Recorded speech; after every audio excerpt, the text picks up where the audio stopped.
Bismillahirrahmanirrahim. Segala puji bagi Allah Subhanahu wa Ta'ala, shalawat serta salam semoga selalu tercurah kepada Nabi Muhammad Shallallahu Alaihi Wasallam. Sahabat Muslim yang dirahmati Allah, mari kita bersama-sama bernostalgia dengan sosok dai sejuta umat, Kiai Haji Zainuddin MZ. Petuah beliau yang bijak, penyampaiannya yang menyentuh, dan suaranya yang penuh wibawa, selalu menghadirkan ketenangan dan hikmah dalam setiap ceramahnya. Walau beliau telah tiada, pesan-pesannya tetap hidup di hati umat. Semoga tayangan ini menjadi pengingat dan penyejuk hati bagi kita semua. Jangan lupa subscribe, like, dan share channel ngaji di Teras Online, agar semakin banyak saudara kita yang ikut merasakan manfaat dari dakwah penuh makna ini. Bapak-bapak, ibu-ibu, saudara-saudara kaum muslimin, rahimakumullah. Murai di dahan dan koko ayam di kandang, dunia ini penuh dengan berbagai macam kesibukan. Sejak dari petani yang turun ke ladang, pedagang yang berangkat ke pasar, pelajar yang menuju sekolah, sampai kepada pegawai yang berangkat ke kantor, seluruhnya tidak lain untuk mencari sesuatu yang bernama bahagia. Setiap orang menginginkan kebahagiaan, dan tidak seorang pun menginginkan kesengsaraan dalam kehidupan ini. Namun nyatanya tidak setiap orang yang ingin bahagia mengetahui jalan yang harus ditempuhnya untuk sampai kepada kebahagiaan itu. Maka pada kesempatan pertemuan kali ini, saya ingin menyampaikan sebuah hadis dari junjungan kita baginda Nabi besar Muhammad sallallahu alaihi wasallam yang termuat dalam kitab Mukhtarul Ahadits An-Nabawiyah, di mana beliau bersabda, arba'un min sa'adatil mar'i. Ada 4 perkara yang merupakan tanda dari orang bahagia. Saya mau tanya, di antara saudara-saudara yang hadir di sini, apa ada yang kepengen jadi orang sengsara? Seluruhnya tentu ingin mendapatkan kebahagiaan. Maka menurut resep dari Nabi kita, tanda orang bahagia itu 4. Jadi kalau saudara ingin bahagia, harus mempunyai 4 perkara ini. Yang pertama, orang bahagia itu kata Nabi, darun wasi'un. Punya rumah biar bagus asal gede. Enak ngaturnya, daripada sudah punya rumah kecil adanya di pinggir kali, gubuk, kalau hujan bocor miring lagi, kiamat. Loh, kalau gitu Islam materialis dong. Hadis ini boleh diartikan dengan makna hakiki, arti yang sebenarnya, boleh diartikan dengan makna majazi, arti kiasan.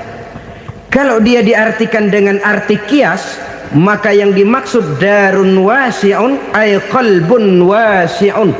Rumah yang luas tidak lain daripada hati yang lapang. Karena di situ kunci kebahagiaan yang sebenarnya. Walaupun kita cuma tinggal di petak berukuran 2 kali 3 meter, kalau hati kita luas rasanya rumah itu. Tapi biar rumah kita halamannya saja puluhan ribu hektar, ada kolam renangnya, kamar tidurnya tidak lagi terhitung. Kalau hati yang menempati rumah itu sempit, maka akan terasa sempit jugalah rumah itu. Tempat bergantungnya tidak lain adalah hati. Marilah kita mencoba melihat berbagai pandangan orang tentang bahagia ini. Ada orang menyangka bahwa bahagia itu kalau dia mendapatkan harta yang sebanyak-banyaknya. Siapa yang banyak harta, dialah raja. Apa yang dia mau, seluruhnya bisa dibeli. Keamanannya, dia bisa menyewa petugas. Seluruh fasilitas untuk menyenangkan kehidupannya bisa dibeli. Pendeknya, hartalah segala-galanya dalam kehidupan. Sampai ada pepatah mengatakan, innad darahima fil amakini kulliha taksur rijala mahabatan wa jalala. Sesungguhnya harta, dinar, dirham, uang di mana-mana selalu bikin hebat orang yang memilikinya. Coba lihat, orang yang punya duit sama yang enggak punya duit, jangan gaya hidupnya, gaya jalannya aja lain.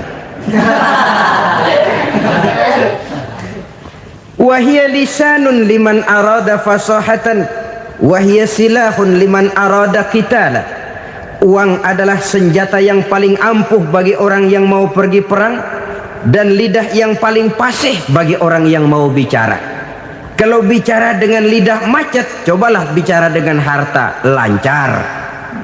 Sampai ada pepatah demikian, segalanya bisa diatur dengan harta.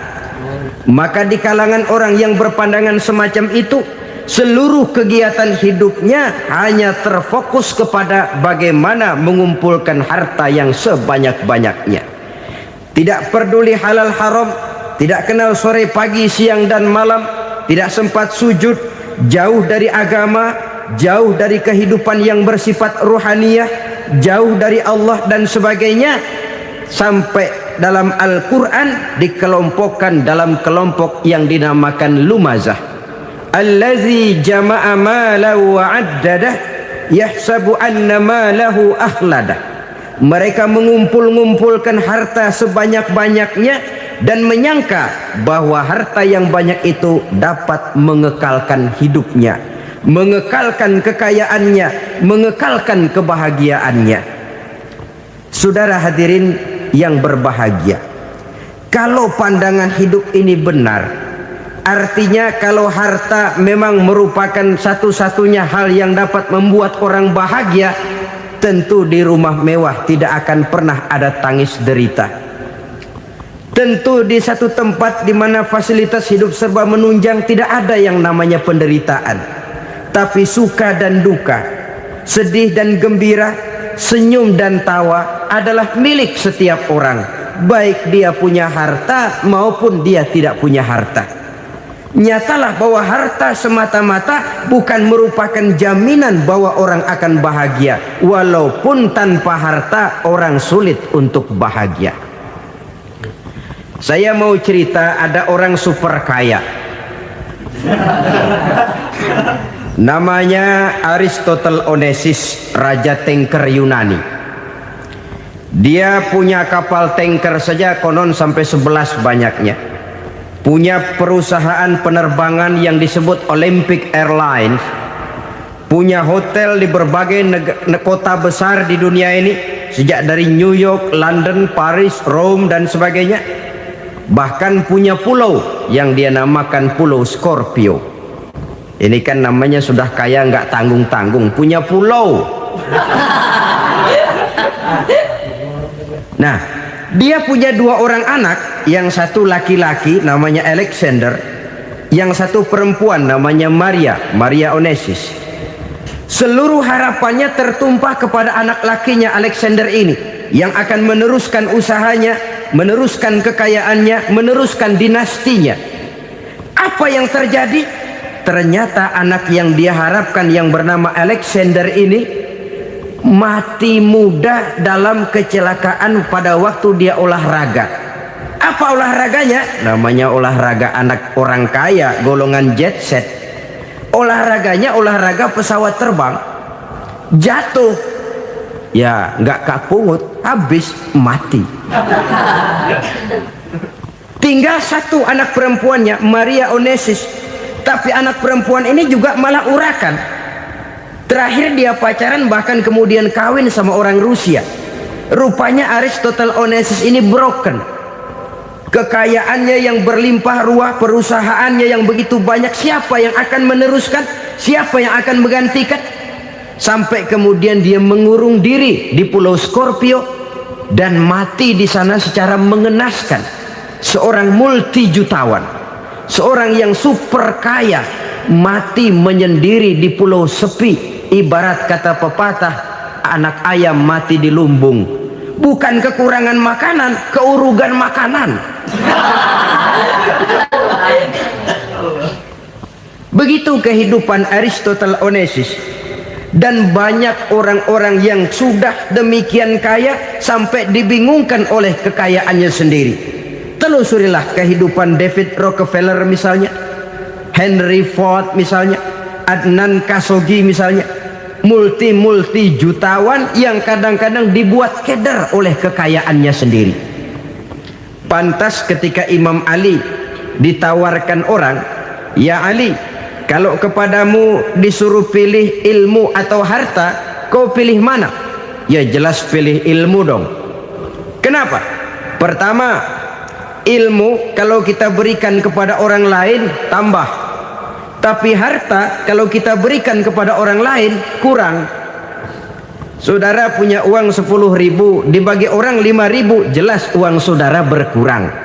Tapi saudara punya ilmu diberikan kepada orang lain bisa, saudara pun makin mantap.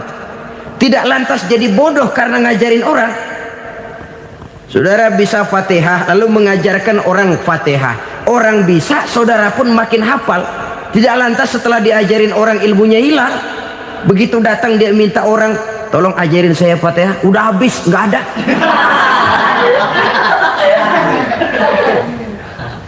Yang kedua kata Imam Ali, ilmu menjaga kita. Kalau harta kita yang harus jaga.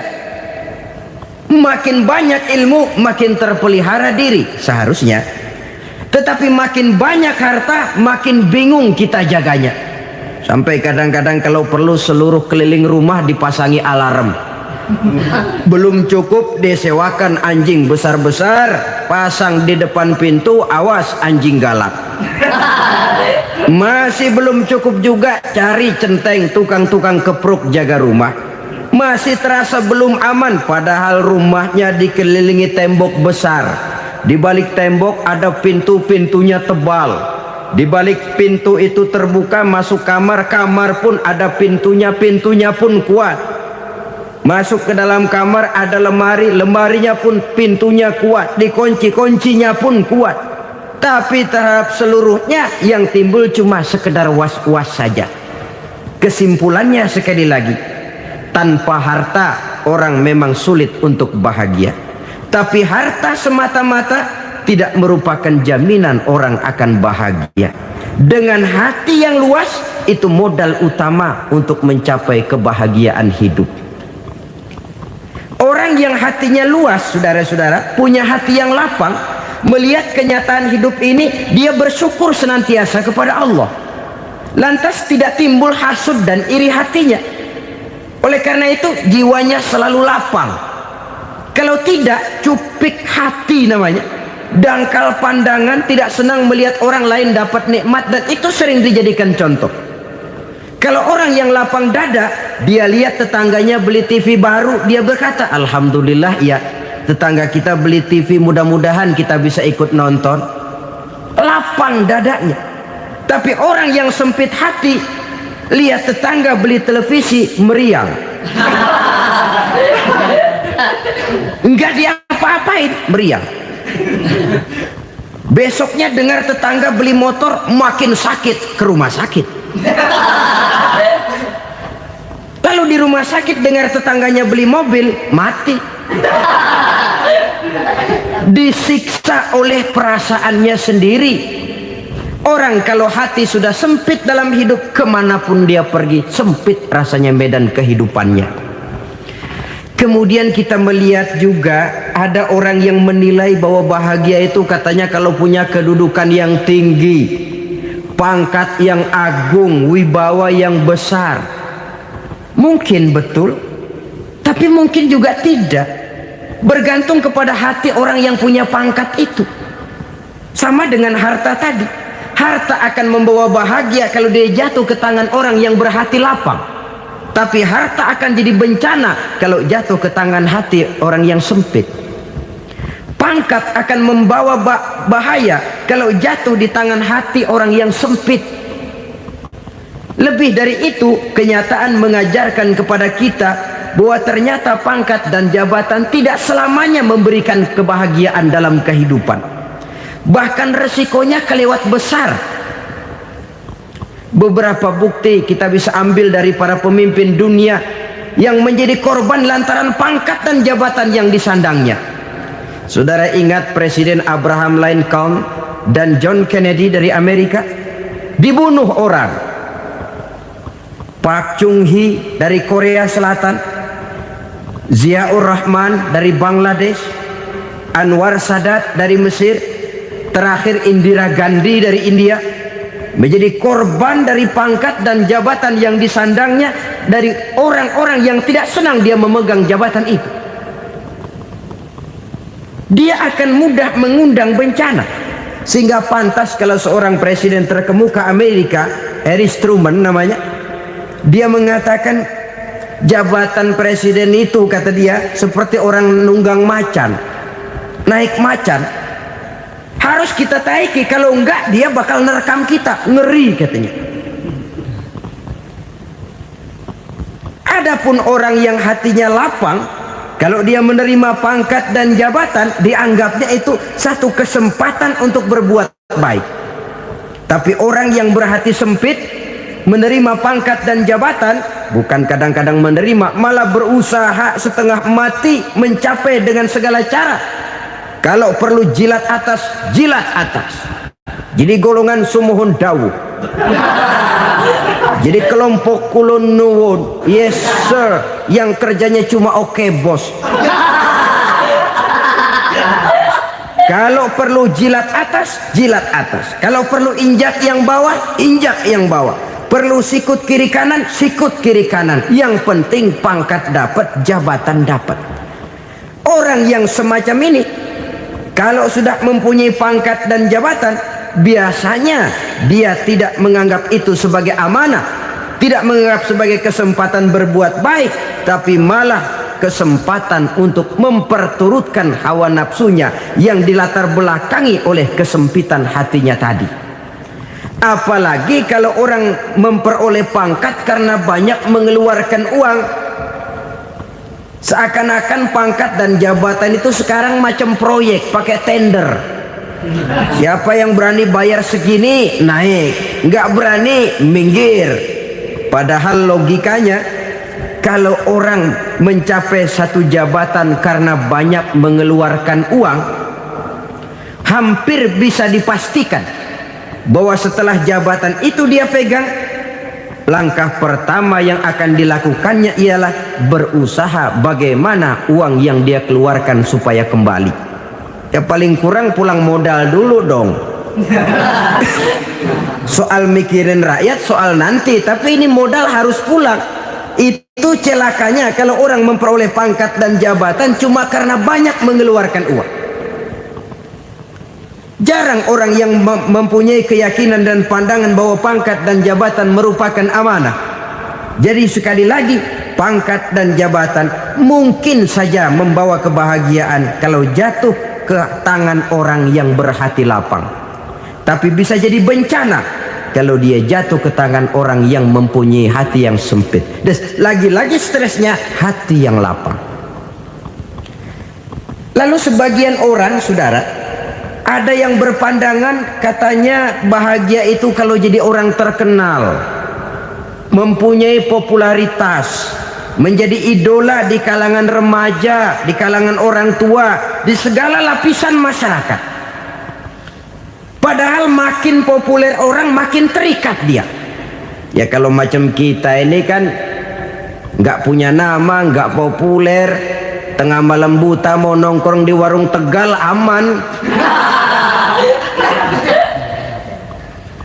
Tapi pangkat, jabatan, kedudukan, popularitas menyebabkan kita diikat dengan berbagai macam peraturan.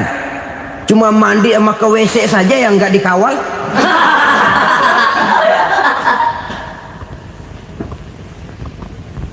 Benarkah popularitas, ketenaran membawa kebahagiaan? Mungkin iya, tapi mungkin juga tidak.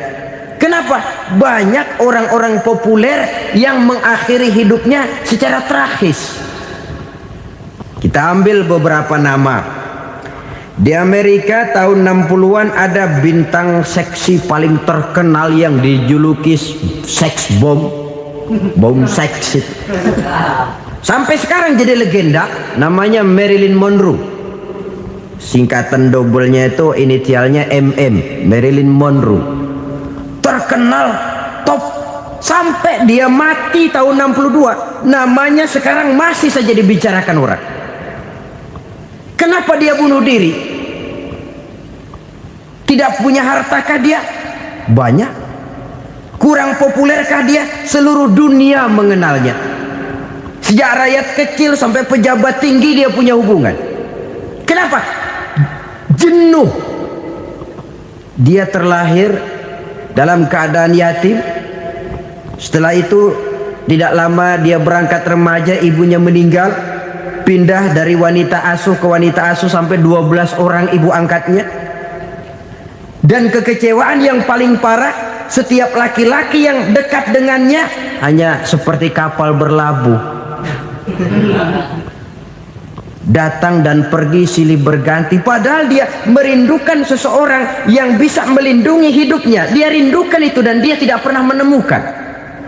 Itu yang akhirnya menyebabkan dia minum pil tidur kelewat dosis, minum obat tidur kebanyakan, ya tidur terus sampai sekarang.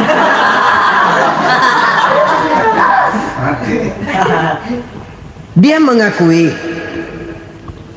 saya telah memiliki ketenaran, tapi saya tidak pernah hidup dalam ketenaran itu. Saya pandai main sandiwara, tapi saya ingin hidup dalam alam yang real sebagaimana umumnya orang. Itu yang dia rindukan. Menyusul jejak yang namanya Marilyn Monroe ini, Billie Holiday, saudara kenal tentu, di rumah sakit dirawat. Dia juga minum obat overdosis, mati lagi. Jimi Hendrix minum obat tidur overdosis kelewat batas, mati lagi. Lalu yang menghanyutkan diri di danau, Janis Joplin dan Brian Jones. Ini orang-orang populer, orang-orang terkemuka yang mengakhiri hidup secara tragis, bukan karena tidak terkenal, mungkin karena sudah saking terkenalnya. Contoh paling belakangan, Bruce Lee. Wah, ini tukang-tukang keprok tentu kenal siapa dia. Sampai sekarang pun tabir kematiannya masih merupakan misteri. Dan yang masih hidup juga menunjukkan gejala yang aneh.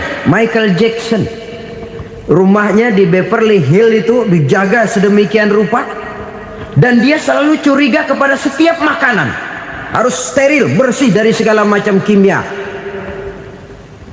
Kemana dia pergi, itu tukang-tukang keprok sudah selalu menjaga dan mengawal, dan dia seakan takut menunjukkan mukanya yang asli.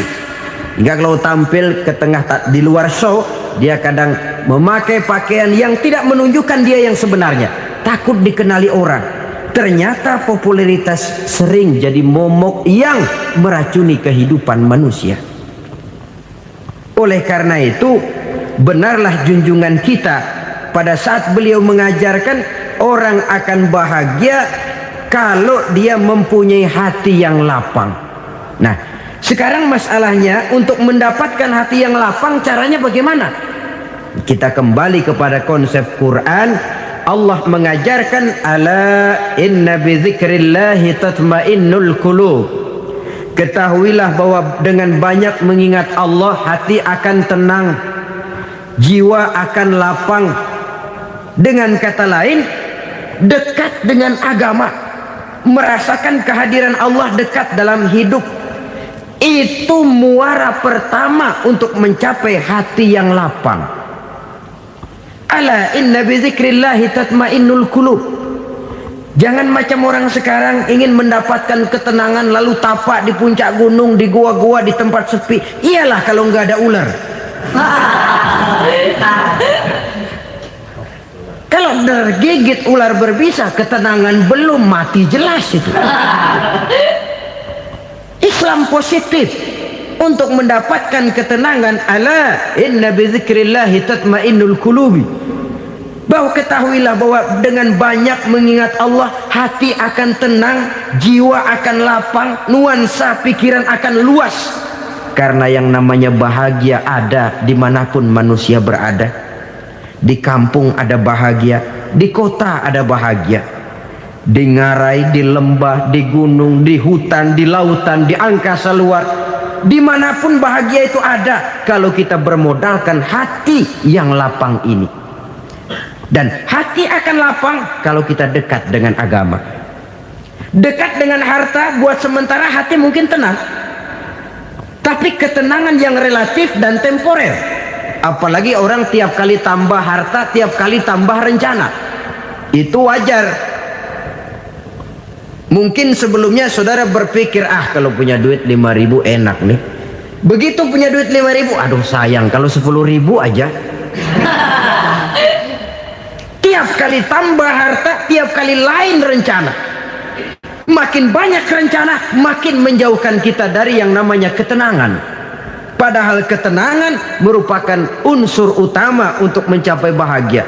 Dan ketenangan itu bermuara dalam hati manusia. Tengoklah kehidupan ini.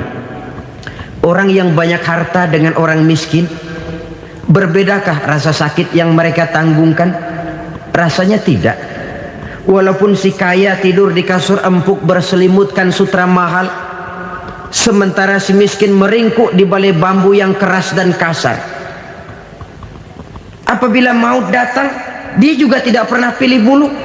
Maut datang menjemput si kaya di singgasana keemasannya, dikelilingi oleh para pengasuh, dayang dan inang serta para pengawal. Dan maut pun datang menjemput si miskin papa sehingga ia tergelepar di tepian jalan. Kedua-duanya bernama mati. Kalau nyata bahwa sakit yang ditanggung si kaya tidak beda dengan sakit yang ditanggung si miskin, bukan harta semata yang membuat orang bahagia. Hati yang tenang, jiwa yang lapang penuh kedamaian karena banyak berzikir dan mengingat Allah, itu merupakan modal utama untuk mencapai sesuatu yang bernama bahagia.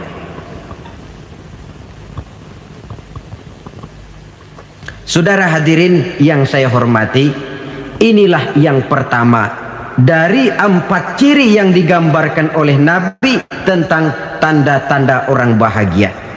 Dan harus berangkat dari yang pertama ini, hati yang lapang.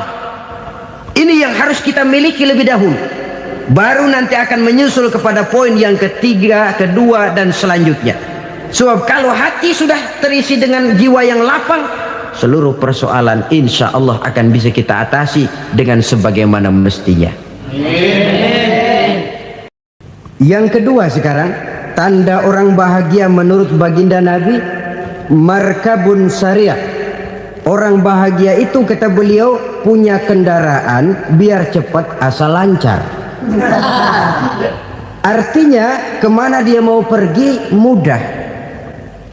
Apa maksud hadis ini? Kalau kita kaji lebih dalam, kendaraan itu kan alat transportasi. Transportasi tidak lain adalah usaha memudahkan komunikasi. Pindah dari situ kepada teori bahwa manusia adalah zon political, makhluk bermasyarakat yang tidak bisa memenuhi kebutuhan hidupnya secara sendirian. Kita memerlukan keberadaan orang lain dalam kehidupan ini. Untuk memakai baju saja kita sudah perlukan petani yang tanam kapas, pabrik yang memintal kapas jadi benang, pabrik yang menenun benang jadi kain, sampai kepada mesin jahit, sampai kepada tukang jahit. Itu cuma untuk memakai pakaian saja. Tidak seorang pun di antara kita yang sanggup memenuhi kebutuhan hidupnya secara sendiri. Kita perlu orang lain. Maka kebebasan dalam arti mutlak, kebebasan tanpa batas, itu tidak mungkin ada dalam kehidupan. Karena kita mengadakan yang disebut interaksi sosial. Setiap kegiatan kita tentu melibatkan orang lain. Menurut kita barangkali kita bebas jalan di jalan raya semaunya, tapi orang lain berkendaraan pun merasa bahwa ini ada juga jalan haknya, dan begitu selanjutnya. Oleh karena itu, maksud dari kendaraan yang cepat ini adalah khulata'uhu ma'as solihin. Lingkungan pergaulannya terdiri dari orang-orang soleh. Pergaulannya luas. Kemana dia pergi ada temannya. Kesulitannya ada tempat dia cerita. Dan kesulitan kalau sudah diceritakan kepada orang lain, taruh kata orang itu tidak bisa menolong, namun menceritakannya kepada orang yang kita percayai, kan paling kurang sudah mengurangi beban jiwa, mengurangi tanggungan batin, merasa masih ada tempat kita cerita. Maka lebih baik orang awam yang mau bergaul ketimbang orang setengah alim tapi ngunci pintu. Sebab nantinya akan timbul sikap picik, cupik pandangan, dan tidak luas menghadapi kenyataan dalam kehidupan ini. Namun yang harus kita garis bawahi, pergaulan memang mesti luas. Namun jangan sekali-kali lupa bahwa pergaulan sangat besar pengaruhnya dalam ikut membentuk kepribadian manusia.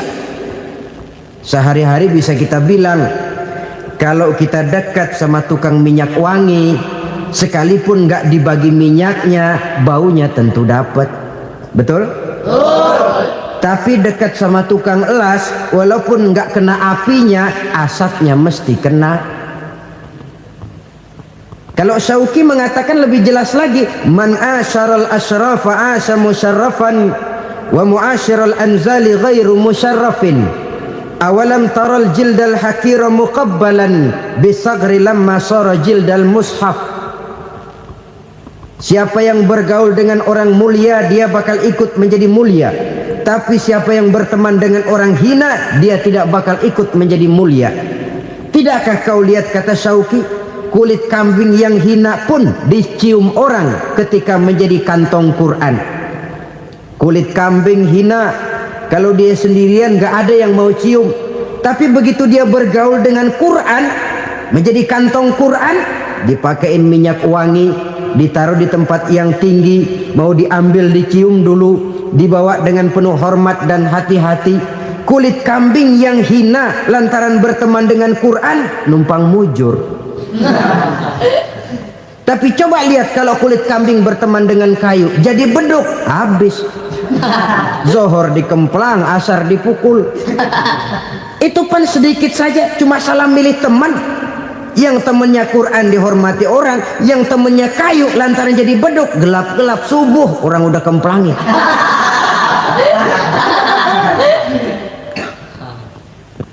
Maka terutama kepada adik-adik remaja yang masih mencari identitas diri, yang ibarat kaset masih kaset kosong, mudah diisi oleh apapun, pandai-pandailah memilih teman dalam bergaul. Karena banyak orang yang tadinya baik-baik, ketika terseret dalam pergaulan dengan orang yang tidak baik, kebaikannya menjadi lentur dan luntur. Tapi berapa banyak bajingan-bajingan tengik, orang-orang yang berlumur noda dan dosa, tiap hari melakukan maksiat, namun bergaul dengan orang yang baik-baik, pada akhirnya sedikit demi sedikit beringsut dan berangsur dia terbiasa mengikuti kebaikan-kebaikan. Saya tekankan ini kepada remaja karena mereka masih mencari identitas diri. Apa yang mereka lihat mereka mau, apa yang mereka dengar mereka ingin tahu. Coba lihat kehidupan remaja. Pulang nonton film Rambo, pengen jadi Rambo, gagah, maunya belekai melulu.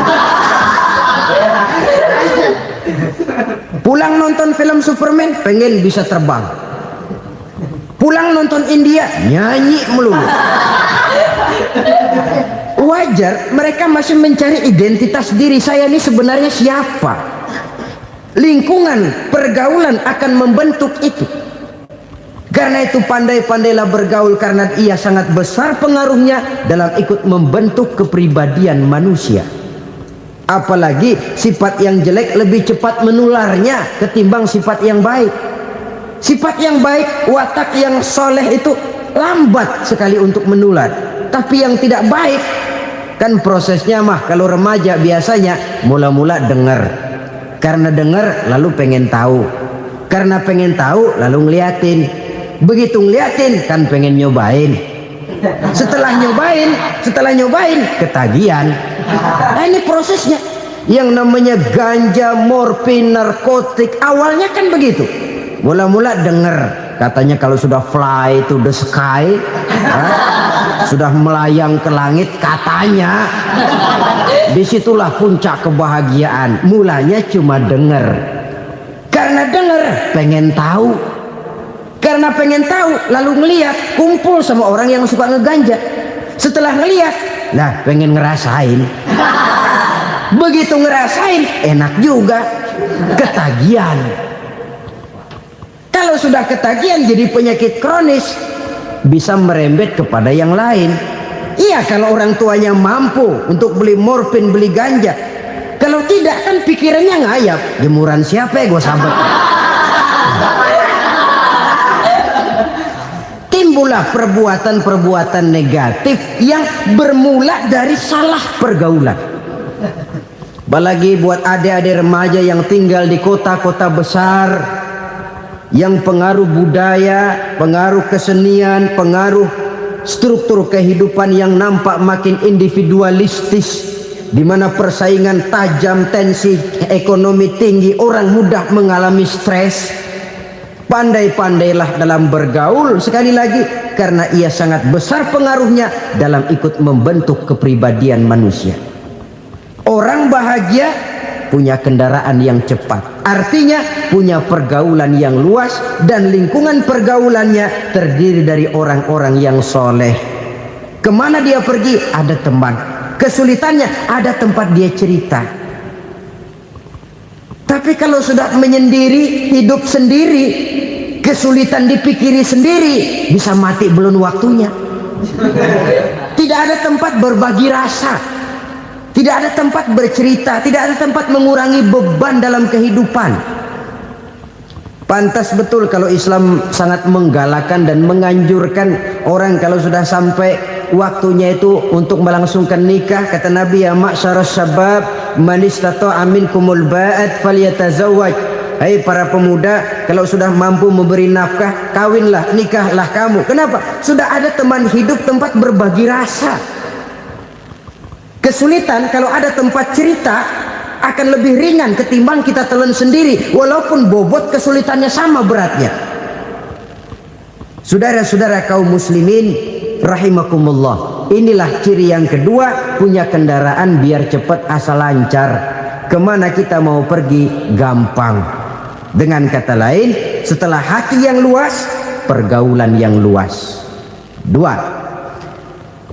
Yang ketiga sekarang, tanda orang bahagia itu menurut Nabi, misbahun mudhi'un, punya lampu yang terang. Oh, itu enggak problem. Sekarang sudah zamannya listrik masuk desa, Pak. Lampu sudah terang semua. Betul, kalau itu yang dimaksud. Tapi tidak cuma itu. Karena lampu yang dimaksud di sini, lampu yang akan menerangi seluruh perjalanan hidup. Dan perjalanan hidup itu sudah dimulai sejak kita terlahir ke alam ini sampai masuk ke alam barzah, kumpul di padang mahsyar sampai ke akhirat. Lampu yang menerangi itu yang diperlukan.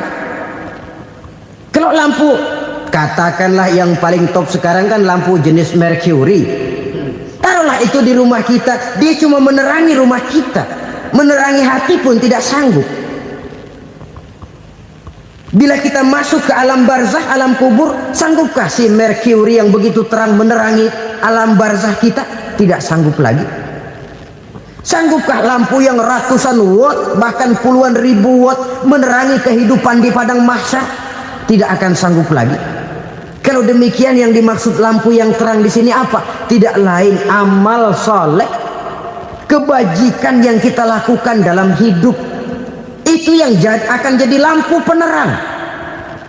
Di dunia nama kita akan terang, jasad kita boleh hancur terkubur tanah, tapi nama kita akan dikenang orang. Begitulah kalau orang meninggalkan kebajikan dalam hidup seperti sekarang. Ribuan orang tiap saat berziarah ke kubur Imam Syafi'i, ke kubur Imam Malik, ke kubur Imam Ghazali, ke kubur orang yang baik-baik, orang yang soleh-soleh. Kebajikannya yang ditinggalkan, yang mengukir namanya dengan tinta emas, sehingga saudara sudah terbaring di alam kubur. Orang lewat, Allah, ini kuburannya Fulan bin Fulan, dulu ini kebaikannya Masya Allah, saya ikut merasakan. Mari kita mampir sebentar, kita Fatihah, mohon disampaikan Allah pahalanya kepada almarhum. Al-Fatihah. Itu kalau orang baik-baik. Lalu saudara tanya, Pak, orang mati dikirimin Fatihah apa nyampe pahalanya? Saya jawab, kalau saudara nggak percaya, mati dulu dah. Nanti saya Fatihain, tungguin di sana, umpama nggak sampai balik lagi kemari. Sekarang ini kan maunya otak-otakan saja, kalau nggak masuk otak nggak percaya. Padahal alam gaib itu nggak bisa diotak-otakin.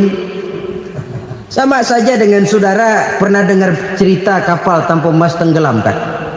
Pernah nggak? Di mana? Ya, di laut Masalembo. Begitu ke tanpa emas tenggelam, ratusan penumpang itu terjun ke laut, dipermainkan gelombang, berjuang menghadapi maut itu. Orang lagi timbul tenggelam di lautan, dihantam ombak, kita tengokin pakai helikopter. Pak, lagi timbul tenggelam ya? Iya, tolongin. Jangan khawatir Pak, nih saya kirim intan Pak, harganya 10 juta. Kira-kira orang yang timbul tenggelam di laut seneng nggak? Tidak. Kan mahal toh intan 10 juta. Kenapa dia nggak senang? Karena intan 10 juta dalam kondisi seperti itu tidak sanggup menyelamatkan dia.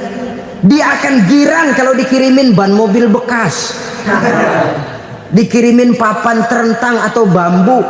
Intan yang 10 juta dia nggak girang, ban mobil bekas yang 1000 perak tuh pegang, itu yang dia girang betul.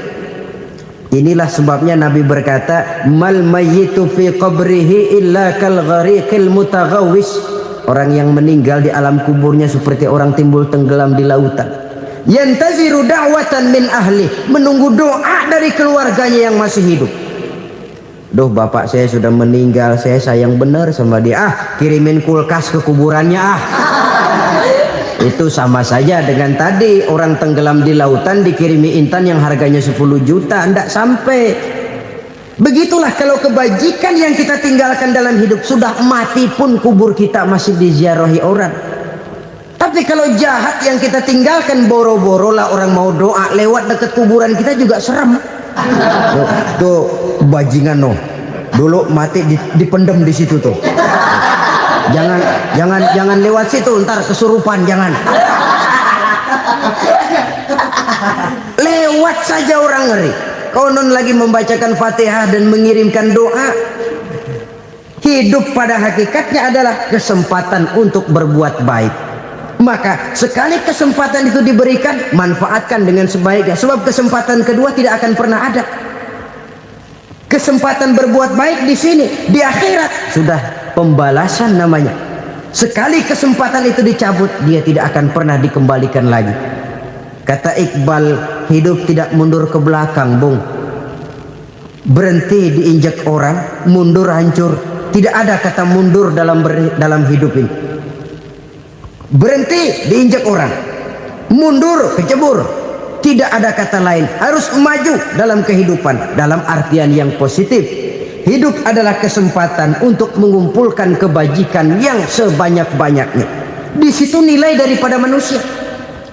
Sekarang ini memang nggak kelihatan kok, orang yang banyak pahala sama yang banyak dosa nggak kelihatan kok. Barangkali kalau habis bikin dosa palanya pada benjol, mungkin orang takut sama dosa. Tapi sekarang sama saja, orang yang banyak dosa dengan yang nggak banyak dosa jalan bareng dari belakang, sama, nggak kelihatan beda. Tapi ada waktunya di mana pahala memegang peranan, di mana dosa diperlihatkan. Sama saja kalau kita bawa mobil siang, lampu kan nggak begitu berfungsi. Apa lalu bilang, alah ini lampu berat-beratin, copot-copotin aja dah. Tidak perlu begitu. Kenapa? Pada satu saat malam senja akan datang. Bila matahari terbenam, senja pun datang, gelap mulai merayap, disitulah baru terasa perlunya lampu. Pahala begitu. Sekarang orang yang nggak ada pahalanya nggak kelihatan dalam kehidupan. Tapi pada satu saat senja kehidupan akan datang. Ajal merenggut nyawa, malam merayap, dan hidup mulai diliputi kegelapan di alam barzakh. Dikala itu kalau nggak punya lampu, alangkah malangnya kita. Sebab amal yang baik, kata Nabi, di alam barzah itu akan diciptakan menjadi perempuan yang cantik menemani kita. Amal yang jahat akan menjadi orang yang paling jelek nemenin kita. Udah di tempat gelap yang nemenin jelek.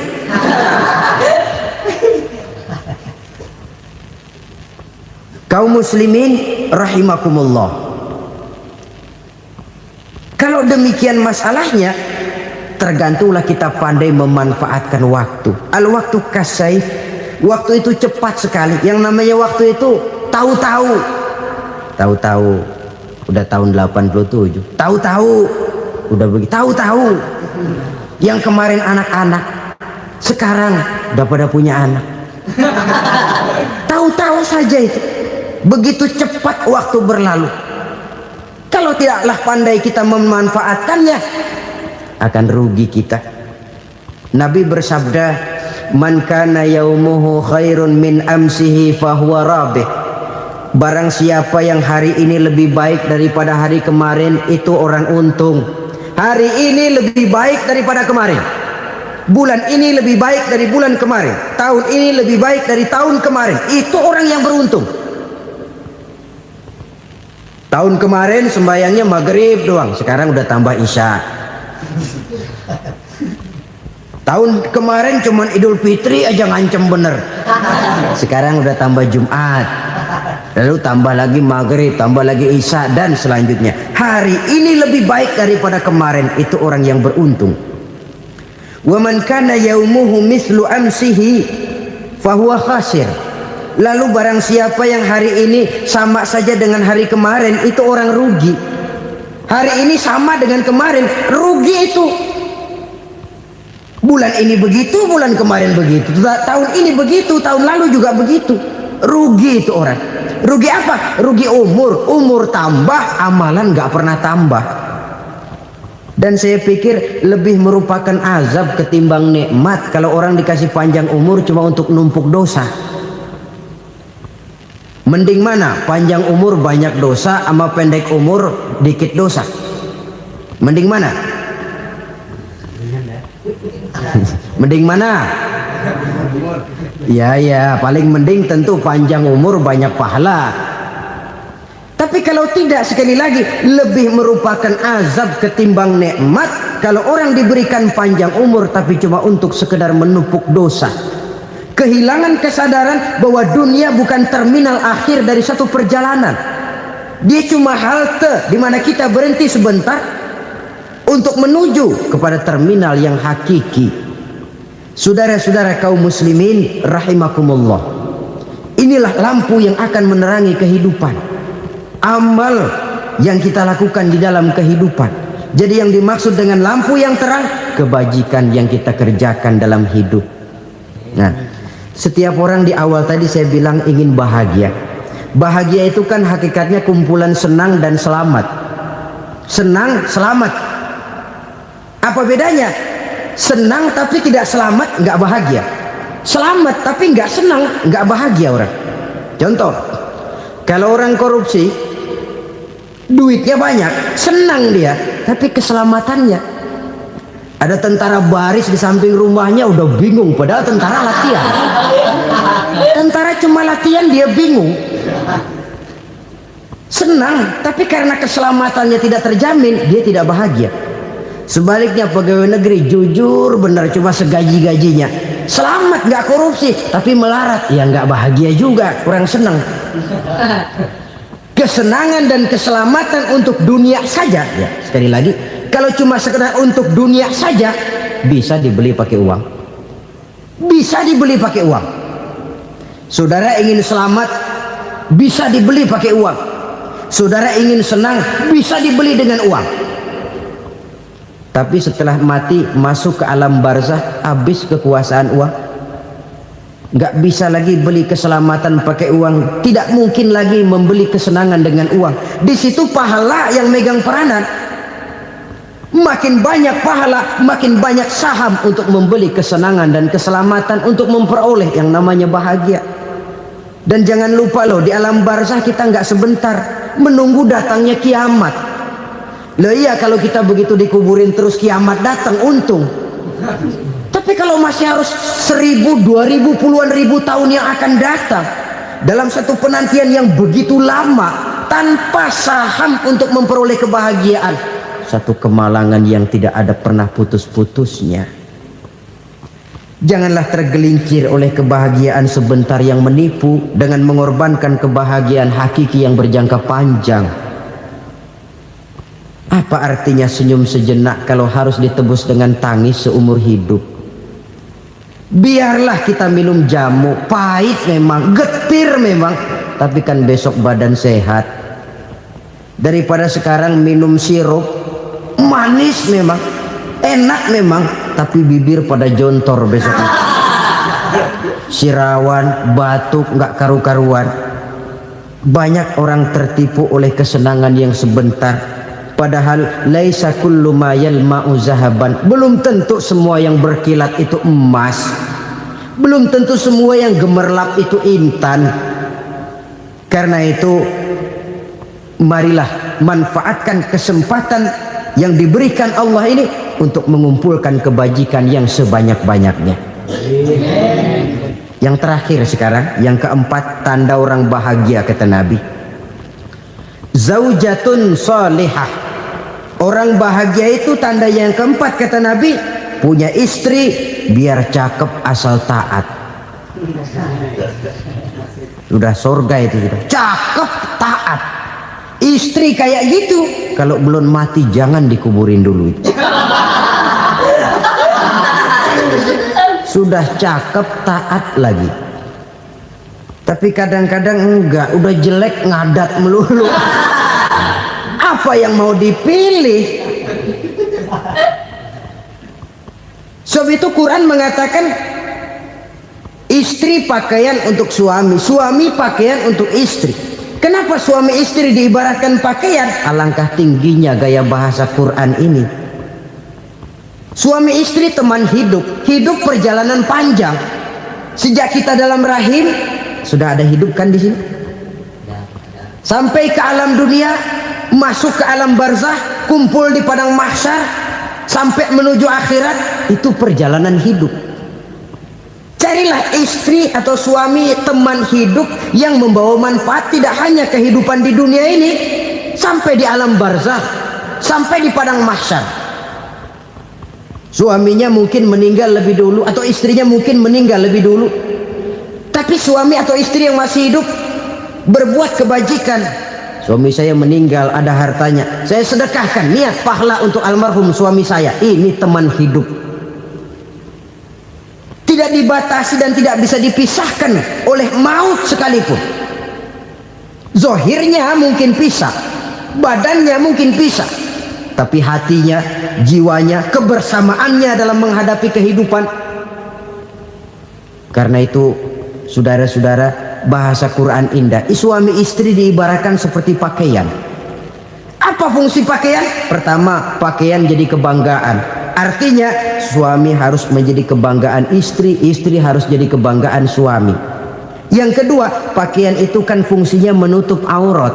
Artinya sesama suami istri harus saling menjaga kekurangan masing-masing.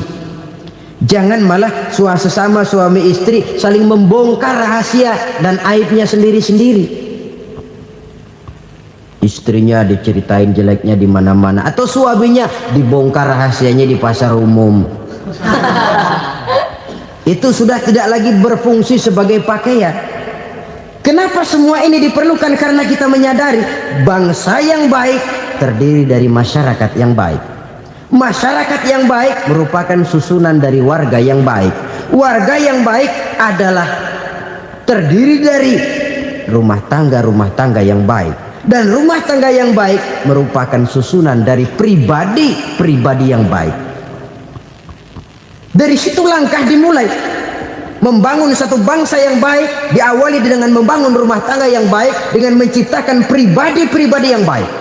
Sehingga dari sini diharapkan berkembanglah nilai-nilai kebaikan. Orang akan bahagia mempunyai istri yang soleh. Kenapa? Tidak ada seorang suami bisa sukses jadi apapun dia, apapun profesinya, dokter kah, kiai kah, mubalik kah, petani kah, pengusaha kah, pejabat tinggi kah, tidak ada seorang suami yang bisa sukses tanpa peran serta istrinya. Walaupun memang peranan itu tidak begitu kelihatan, tapi sangat menentukan. Karena itu, saudara hadirin yang saya hormati, Islam sangat menghargai kaum wanita, memberikan kedudukan yang tinggi sepanjang tidak mematikan kodrat kewanitaannya. Nah, kalau sudah kesuksesan ini diawali dari rumah tangga, karier di masyarakat mudah untuk dikejar. Tapi keberantakan di rumah tangga merupakan kegagalan pertama di tempat lain. Nah, inilah saja yang dapat Al-Fakir sampaikan pada pertemuan kali ini. Terima kasih. Alhamdulillah, kita telah bersama-sama mendengarkan ceramah penuh hikmah dari Kiai Haji Zainuddin MZ, sosok dai sejuta umat yang nasihatnya tak lekang oleh waktu. Semoga pesan beliau hari ini menambah iman, memperluas wawasan, dan menjadi pengingat agar kita selalu berjalan di jalan yang diridai Allah Subhanahu wa Ta'ala. Jangan lupa untuk terus mendukung dakwah dan syiar Islam dengan cara subscribe, like, dan share channel ngaji di Teras Online agar semakin banyak saudara-saudara kita yang ikut merasakan manfaat dari tausiah penuh makna seperti ini. Wassalamualaikum warahmatullahi wabarakatuh.